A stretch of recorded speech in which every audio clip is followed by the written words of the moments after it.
Assalamualaikum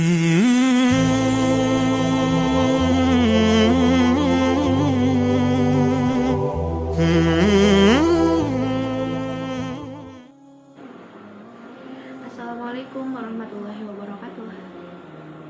Yang saya hormati Bapak Agus Mutohar selaku dosen pengampu mata kuliah Falsafah Satwa Ilmu dan teman-temanku semua yang saya sayangi.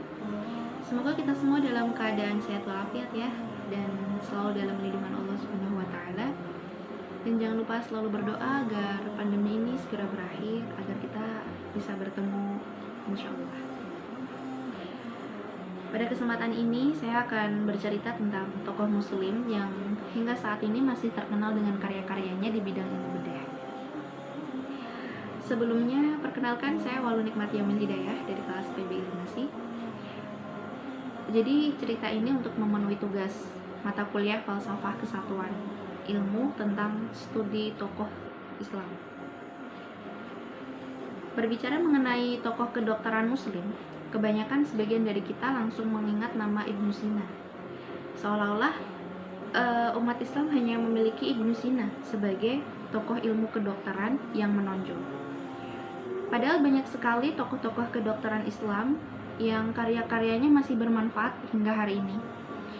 Beberapa di antaranya ada Abu Bakar Ar-Razi, Ali bin Isa Al-Kahal, Ibnul Qayyim, dan masih ada beberapa tokoh lagi.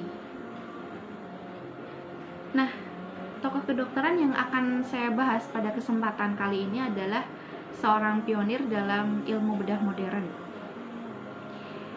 Beliau adalah Abu Qasim Al-Zahrawi.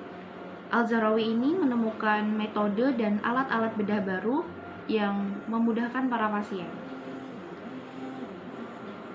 Ahli bedah yang termasyhur hingga ke abad 21 itu bernama Abu Al-Qasim Khalaf Ibnu Al-Abbas Al-Zahrawi. Beliau lahir pada tahun 936 Masehi di kota Al-Zahra, sebuah kota berjarak 9,6 km dari Cordoba, Spanyol. Orang-orang barat mengenalnya dengan Abul Chasis.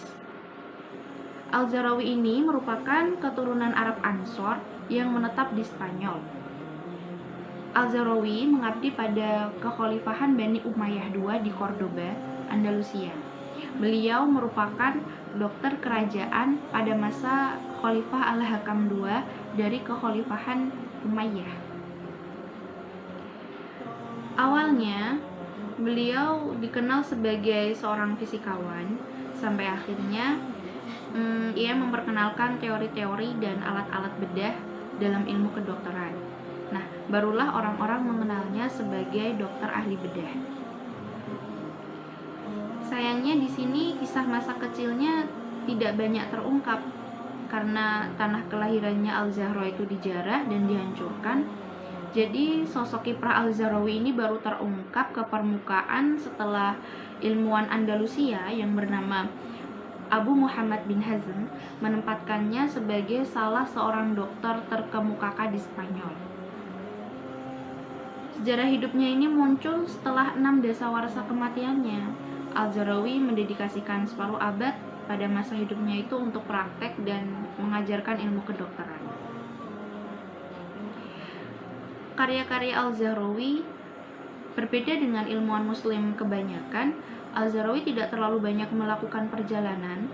Ia lebih banyak mendedikasikan hidupnya untuk merawat korban kecelakaan serta korban perang.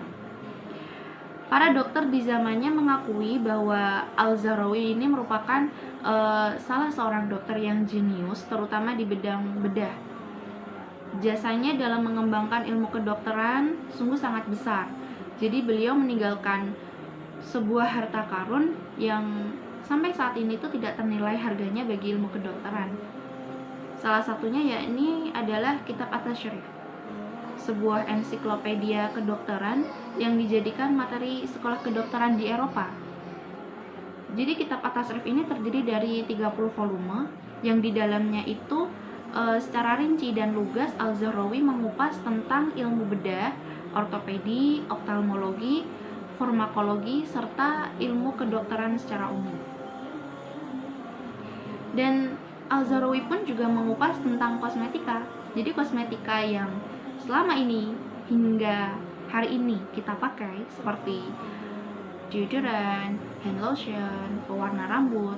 Nah, itu merupakan perkembangan hasil karya Al-Zahrawi.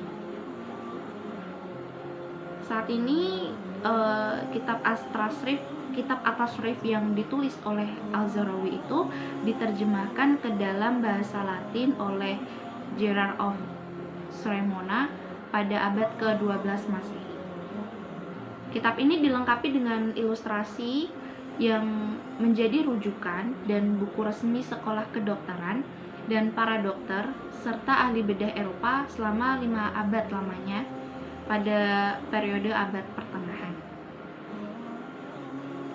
Al-Zahrawi pun juga diberikan penghargaan sebagai bapak ilmu bedah dunia karena kehebatan dan profesionalitasnya sebagai ahli bedah tidak diragukan lagi dan sudah diakui oleh para dokter di Eropa. Dan ia juga dijuluki sebagai kepala dari seluruh ahli bedah. Al-Zahrawi ini pun juga tokoh sebagai penemu puluhan alat bedah. Jadi beliau memperkenalkan lebih dari 200 alat bedah yang dimilikinya. Di antara ratusan koleksi alat bedah yang dipunyainya, ternyata banyak peralatan yang tidak digunakan ahli bedah sebelumnya. Selama karirnya setidaknya telah menemukan kurang lebih 26 peralatan bedah. Di situ ada untuk menjahit bagian dalam dan sampai saat ini digunakan dalam ilmu bedah modern, dan ada juga alat untuk mengangkat janin yang meninggal. Ada juga benang pengikat luka untuk mengontrol pendarahan arteri, ada pisau bedah, ada sendok bedah, ada spekula, dan menemukan alat bedah yang digunakan untuk memeriksa dalam uretra dan alat untuk memindahkan benda asing dari tenggorokan. Dan juga ada alat untuk memeriksa telinga. Setelah itu Al-Zahrawi wafat di kota Cordoba pada tahun 1013 Masehi. Jadi meski Cordoba kini bukan lagi menjadi kota bagi umat Islam, namun namanya masih diabadikan menjadi nama jalan kehormatan, yakni Calle Albucasis. Nah, dan saat ini rumahnya itu menjadi cagar budaya yang dilindungi Badan Keparawisatawan Spanyol. Nah, jadi Islam sama sekali tidak bertentangan dengan peradaban. Walaupun orang-orang tidak senang dengan Islam, selalu meneriakkan bahwa suatu negara yang berpegang teguh pada Islam maka kemajuannya akan terkekang gitu kan.